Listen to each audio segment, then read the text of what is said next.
Good morning, and let me add my welcome to Pete. My name is John T. I'm one of the pastors here. Lovely to have you with us. I'll be bringing us our Bible talk this morning.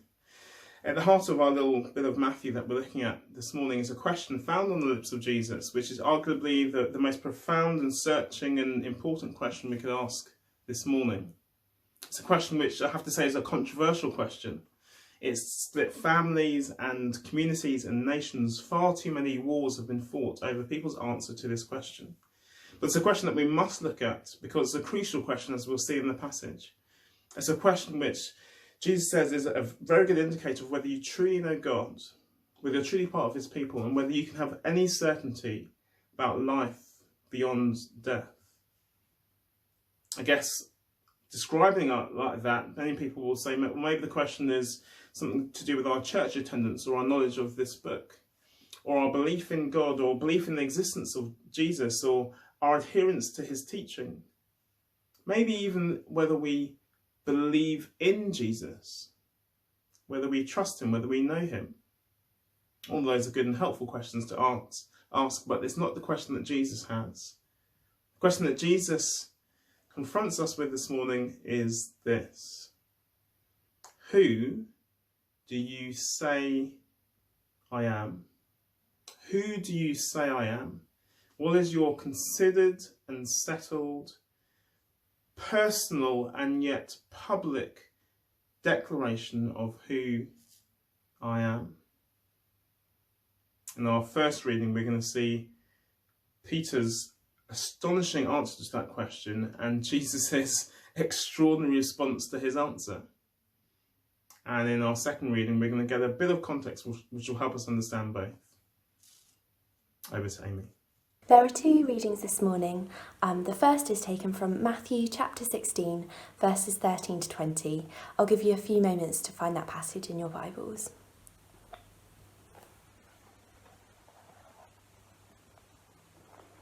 When Jesus came to the region of Caesarea Philippi, he asked his disciples, "Who do people say the Son of Man is?" They replied, "Some say John the Baptist, others say Elijah, and still others Jeremiah or one of the prophets." "But what about you?" he asked. "Who do you say I am?" Simon Peter answered, "You are the Messiah, the Son of the living God." Jesus replied, "Blessed are you, Simon, son of Jonah, for this was not revealed to you by flesh and blood, but by my Father in heaven. And I tell you that you are Peter, and on this rock I will build my church, and the gate of Hades will not overcome it. I will give you the keys of the kingdom of heaven. Whatever you bind on earth will be bound in heaven, and whatever you loose on earth will be loosed in heaven." Then he ordered his disciples not to tell anybody that he was the Messiah. The second reading this morning is from Isaiah chapter 61, verses 1 to 3. The Spirit of the Sovereign Lord is on me, because the Lord has anointed me to proclaim good news to the poor. He has sent me to bind up the brokenhearted, to proclaim freedom for the captives and release from darkness for the prisoners, to proclaim the year of the Lord's favour and the day of vengeance of our God, to comfort all who mourn and provide for those who grieve in Zion, to bestow on them a crown of beauty instead of ashes, the oil of joy instead of mourning, and a garment of praise instead of a spirit of despair. They will be called oaks of righteousness, a planting of the Lord for the display of his splendour. Thanks, Amy. So there they are. Who knows whether they're going for a walk or they've just finished a bit of dinner. But Jesus grasped the nettle and asked the question. Verse 13, who do people say I am? What's the chat? The answer that he's given, verse 14, is both strange and extraordinary. Strange because all these guys are dead. Did he think that he's someone reincarnated? But extraordinary because these are some of the greatest men in the history of the Jewish people. Prophets, people who spoke for God boldly. But then he goes even further, but who do you say I am, verse 15? The you there is plural. Who do you guys who have walked with me and talked with me and seen all I've done and heard all I've said, who do you say that I am? And Simon Peter, the spokesman, speaks up. You are the Messiah, the Son of the living God. Even without seeing Jesus' response to this, which is phenomenal, we know that what Peter said here is a big deal. Messiah is still a kind of word that's kind of in common usage, I think. We talk about messianic figures in literature and in films, whether it's Harry Potter or Superman or Neo in The Matrix, which is an anagram for one, the chosen one, the special one, the promised one. We also talk about people, I guess, less positively having a Messiah. If I say that you've got a Messiah complex, it's not a compliment. It means that you think you're a big deal, you're a hero, you're a saviour, but you're not. We all know that this is a big deal, but I don't think we quite grasp how big a deal it must have been for Peter to say this. And so we're going to linger on that term. What does it mean for Peter to say that Jesus is the Christ? It's worth saying Messiah and Christ are exactly the same words. Messiah is just a Hebrew version of the word, and Christ is just a Greek version of the word. And in both, the word just means anointed one. Someone set apart by God for a particular purpose. And there are all sorts of people in the Hebrew scriptures who were anointed by God. Kings and priests and prophets, and even the people who built the temple. They were all anointed by God to serve him. But as the nation's history progresses, and actually their fortunes go down the pan as they continually rebel against God, a figure emerges who is, yes, an anointed one, but an anointed one like no other. This guy's unique, special. We're told all sorts of things about him which are almost just too good to be true. His birth will be in a particular place, Bethlehem, to a particular person, a virgin. And it will mark the dawn of a new age. We're told about his character. He's both gentle but also going to execute the wrath of God. We're told that he's just and wise and fair. We're told about his role. He will be the King of all kings. He will be a prophet like no other, embodying the very words of God. He will be a shepherd to God's people. He will be like God's people, obeying God, but perfectly, like no one else has done before. We're told that he's going to die, we'll think about this next week, and rise again. We're told that this man, in his hands, has the future of not just Israel, but the world. But one of the most cherished prophecies about the Messiah in the mind of Jesus, and probably in the mind of Peter as he's saying this here, is some words that we read earlier in Isaiah 61. Let me just read them again. The Spirit of the Sovereign Lord is on me, because the Lord has anointed me to proclaim good news to the poor. He has sent me to bind up the brokenhearted, to proclaim freedom for the captives and release from darkness for the prisoners, to proclaim the year of the Lord's favour and the day of vengeance of our God, to comfort all who mourn and to provide for those who grieve in Zion, to bestow on them a crown of beauty instead of ashes, the oil of joy instead of mourning, and a garment of praise instead of a spirit of despair. I just want to pick out 5 words which capture the effect that this man's going to have when he comes to God's earth. Firstly, we're told about healing.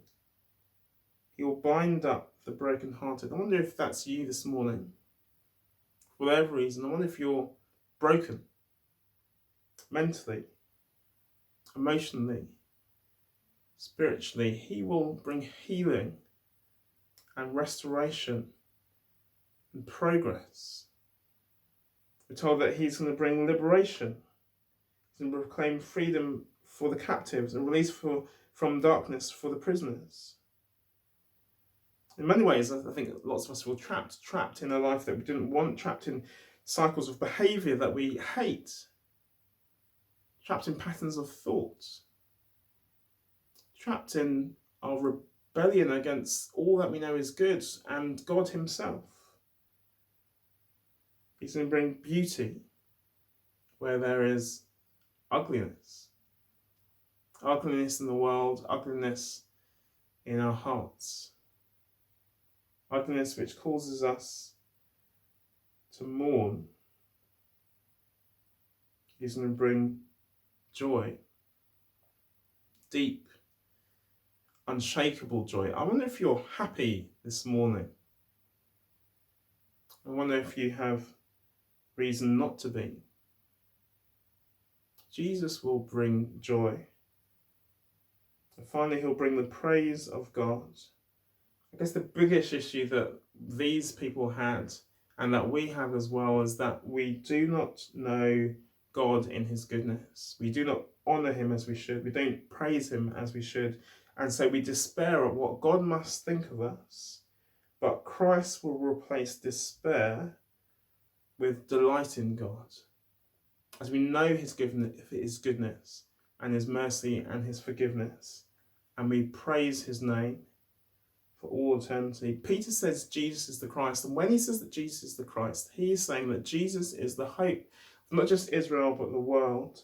He will reverse the effects of the fall. He will restore life to the way that we all know it should be and we yearn that it should be. And in his hands are the fulfillment of God's plans and purposes for humanity. So let me say this, however important you think Jesus might be, the Old Testament says he's a billion times more important. I wonder if that's how you feel about Jesus when you think about him. I wonder if that's what runs through your mind. I wonder if that's what trips off your tongue, not just personally, but in public. That was Peter's conviction. Jesus, you are the Christ, the longed for one. He said it publicly. And do you know what? Jesus accepts it. Doesn't correct him. There's no kind of false humility. In fact, this is one of Jesus' happiest moments in the Gospels. And we're going to spend the rest of the time thinking about why. First reason is this. We see here that if you say that Jesus is the Christ, it's clear that you have been touched by God. We say Jesus is the Christ. The person who says Jesus is Christ has been touched by God. Last week we spoke of a longing, which many of us have, particularly if we've been Christians for a while, just to see God at work in our lives, to see some evidence of his, not just his favour, but his existence, the fact that he wants to actually interact with us personally. Especially, I think, if you've grown up in a Christian home, we can think, I've had no tangible experience of God. Well, what does Jesus say here in verse 17? He says this, "Blessed are you, Simon, son of Jonah, for this was not revealed to you by flesh and blood, but by my Father in heaven." If you confess Jesus to be your Christ, the Christ, it's not because you grew up in a Christian home. It's not because you're weak or stupid or gullible. Jesus says God supernaturally has been at work in your life. Actually, more than that, God counternaturally has been at work in your life. He has worked against your blindness and your hard-heartedness to give you sight of his Son, that you might know him and love him and walk with him and be saved by him. And so if you're longing, if you know that Jesus is Christ and you're longing for others around you, your family, friends, colleagues, to know this, is the strength of your longing matched by the fervency of your prayer? They need God to open their eyes, because that's what happened to you. Similarly, maybe you feel like you're just starting to get this. Maybe you don't have all the information you want, but it just makes sense to you. Maybe it's made sense to you for years. Maybe it's made sense to you just for 3 seconds. If that's you, rejoice. Because God in heaven has reached down and touched you and opened your eyes. And nothing is more exciting.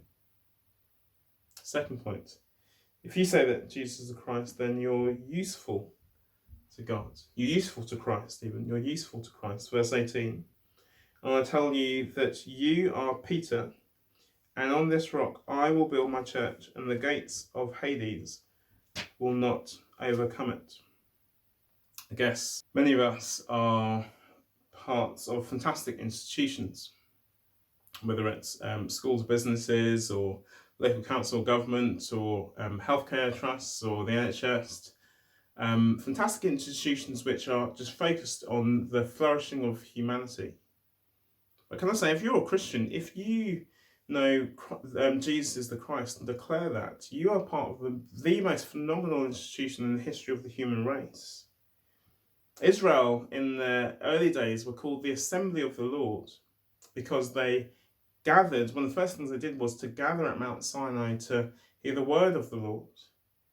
And here Jesus says he is building his own assembly, the church. I tell you, Peter, verse 18, I tell you that you, Peter, you are Peter, and on this rock I will build my church, and the gates of Hades will not overcome it. The word church there is literally assembly. I will build my new assembly, my new people of God. And what will be the foundation? You, Peter. This is the first place that Peter's given this name, we think. And it's kind of play on words here. The Greek word for Peter, Petros, is very similar to the word Petra, rock. He's saying, I'm going to call you the rock. And on you, I'm going to build my church. I will use you to build this new covenant community. Is it because Peter's special? I don't think so. It's because of his declarations, because he knows the most fundamental thing there is to know if you're going to be a member of the people of God, that Jesus is the Christ. And so on him and on his declaration, he will fold in people to this gathering, people who follow the Christ and trust the Christ and live for him. And the wonderful thing is that the powers of darkness, Satan and his forces, can do absolutely nothing about it. And the fact that I'm here today and the fact that you're here today is evidence of this. It's a wonderful thing to think, isn't it? God is in the business of using ordinary people like Peter, who isn't infallible. He gets so much wrong, as we see in the rest of Matthew and in Acts. Ordinary people like me, who you know is fallible. Ordinary people like you. The mistakes that we make don't make a difference in a way. Ordinary people to do extraordinary things. We can be used by God. And finally, verse 19. If you say that Jesus is the Christ, you will be empowered by God. They're empowered by God. Verse 19 has caused a lot of trouble in the history of the church, because some people have said this means that Peter and people who are in the line of Peter, people who kind of succeed Peter, I guess popes, have the power to declare who is in and out of the kingdom of God, in and of themselves. I think there's many reasons why this isn't right, mainly because just 2 chapters later, we'll look at in a bit, in chapter 18, verse 18, this power is given to the most pathetic and small little local church, 2 or 3 people gathered in Jesus' name. So it can't mean what some people think it means. But what is it saying? It's saying this. If someone comes to you, claims that they know God, claims that they're part of the people of God, claims that actually they know whether people are going to be in heaven or not, and you know that Jesus is the Christ, you can ask them one simple question. Who do you say that Jesus is? Who do you say that Jesus is? And based on that answer, you can say in a way that is very powerful and which actually shapes the reality, whether they're in heaven or not, whether they'll be there on that final day in the kingdom of Christ.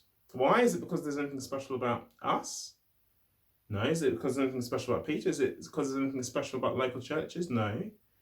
But because we know the key criteria.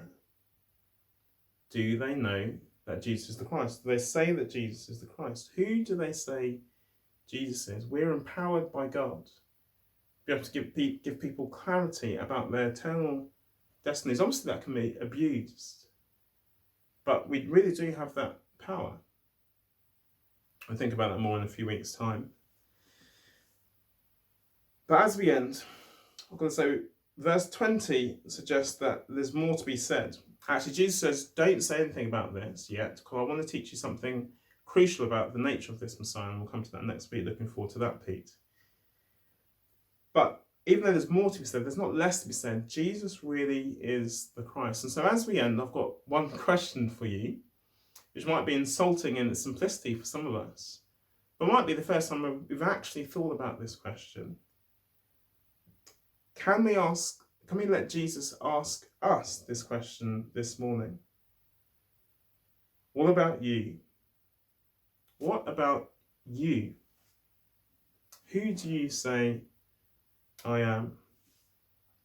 Notice it's not who did you say I am at uni or in youth group when you were kind of 10 or something. Interestingly, in chapter 14, they've already declared that Jesus is the Son of God, but it was in response to a miracle when Jesus walked on the water and then calmed the storm. And he asked them again. Anyone could just say something in the heat of the moment. He wants your settled, considered opinion. Now, at the moment, who do you now say that I am? Notice it's not who does someone else say you are. It's you. This is your personal conviction, not your parents or your spouse, not to do with your country. Who do you say I am? It's about you and Christ. What do you think? But it is who do you say I am? Yes, it has to be a personal conviction, but it has to spill over publicly. That's how you know that you truly believe it. That's how you truly know that you believe that it's good news. Who do you say that Jesus is? Yes, an interesting question to ask off the back of this is, if I asked your friends and your family and your colleagues that question, who does John T say that Jesus is? What would they say? Jesus? I didn't know John T knew Jesus. Yeah, John T thinks he's a good bloke, I think. Yeah, John T takes his teaching very seriously. Actually, John T seems to think that Jesus is the hope of the world. Who do you say I am? Peter says he's the Christ. It's a wonderful truth for us, a wonderful truth that the world needs to know. Jesus is the Christ, and we're going to declare that together in the words of this next song. Why don't you join with us?